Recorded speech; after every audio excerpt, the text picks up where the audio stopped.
perched on a cliff like a storybook fantasy, Lichtenstein Castle wasn't built for war. It was built from a dream. This was never a fortress in the traditional sense, but a romantic vision carved into stone. Yet beneath that fairy tale beauty lies a harsher past. Long before its towers rose, a medieval stronghold stood here, destroyed not once, but twice in violent sieges. And while the current castle was born from art and imagination, whispers still tell of a white lady drifting through its halls, a reminder that legends cling to these stones. It's a striking contrast. A landmark celebrated today for its beauty rests on foundations scarred by conflict. To understand how this dreamlike castle came to be, we have to return to the fortress that came before, and the bloody fate that made Lichtenstein a place of legend. The medieval story of Liechtenstein began in the 12th century, when the lords of Liechtenstein built their first fortress high above the Echaz Valley. From its cliffside perch, it commanded the trade routes below, a strength that also made it a target. In 1311, during an imperial civil war, the stronghold was reduced to rubble.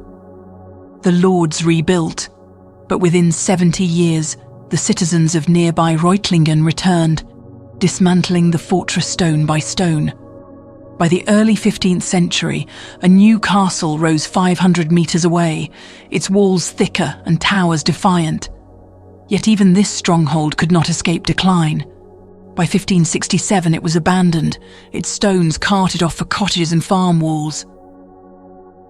Archaeology has uncovered what the ruins could not hide: charred timbers, fractured masonry, and even the faint scars of siege trenches that still surface in summer fields.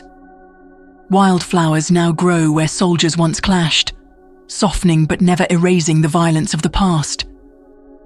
For centuries, the cliff remained a ruin, but ruins do not always stay silent. In time, a spark would reimagine these broken stones into something new. And that spark came not from war, but from the pages of a book. In 1826, a novel changed everything. Wilhelm Hauff's Lichtenstein reimagined the Middle Ages as a golden age of knights and loyalty, casting the ruined cliff as a stage for chivalric adventure. The book became a sensation, and the forgotten site was suddenly famous again. One of its readers was Count Wilhelm of Urach. Visiting the ruins in 1837, he saw not rubble, but the outlines of Hauff's storybook fortress. Within months, he purchased the estate, determined to bring fiction to life. The timing was perfect. Romanticism had swept across Germany, replacing neoclassical restraint with a passion for Gothic towers, stained glass, and spires that seemed to pierce the sky. Hauff's novel provided the narrative. Wilhelm provided the means. To realize the vision, he enlisted architect Karl Alexander Heideloff. Together, they designed a castle that drew as much from imagination as from history.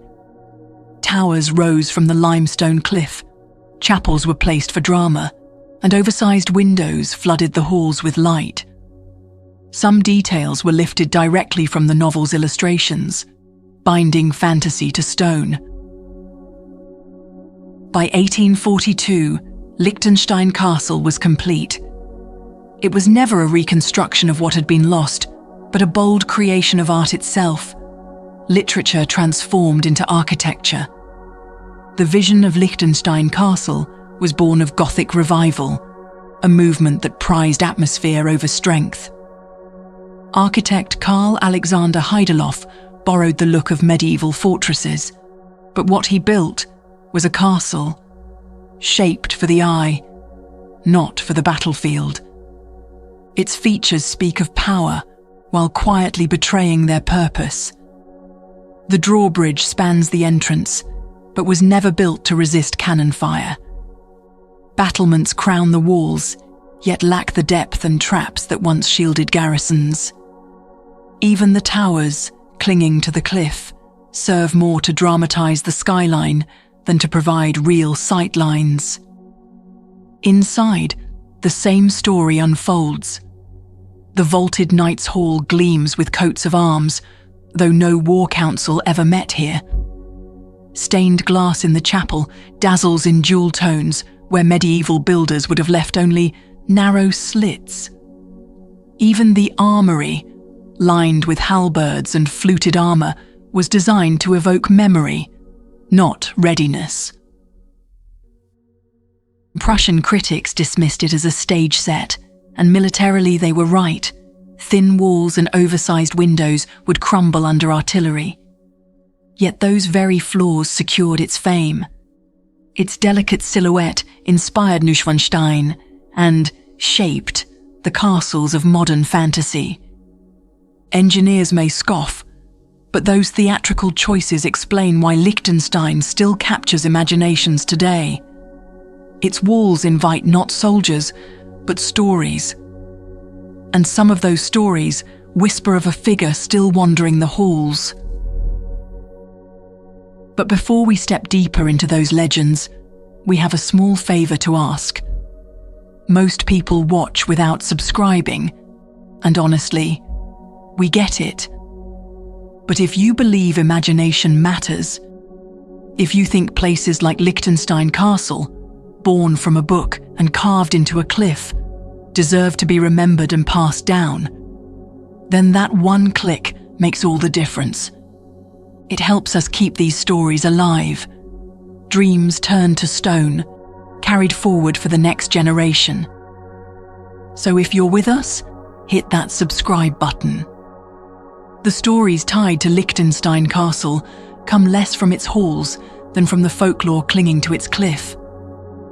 The 19th century castle has few documented hauntings of its own, but its Gothic silhouette seems to invite them. Visitors still ask about the spirits said to wander here. The most common is the White Lady, a spectral figure seen across German castles, said to foreshadow death for noble families. Though absent from Liechtenstein's records, guards whisper of cold drafts in sealed stairways, or footsteps echoing through empty halls.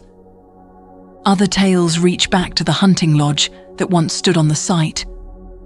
A forester killed in a mysterious accident, or a hunt gone wrong. None are verified, but repetition has woven them into local lore. The ruins beneath lend darker weight. Excavations unearthed charred timbers and broken armor from the 1381 siege, when Reutlingen's citizens burned the medieval fortress. On still nights, some claim the Ring of Steel still drifts from the valley below. Inside the modern castle, odd features feed the mystery. A stair that ends at a blank wall, a well shaft deeper than maps suggest, even guest books bearing long-dead names. And behind today's gift shop, a doorway to the raw cliff face tempts visitors to press their hands against the stone. Some swear it feels warm, as if the fires of siege still burn beneath. Legend or invention, these stories entwine with Count Wilhelm's stage-set vision. They are why people climb to Liechtenstein, not just for its architecture, but for the uneasy sense that fairy tales, here, might still breathe.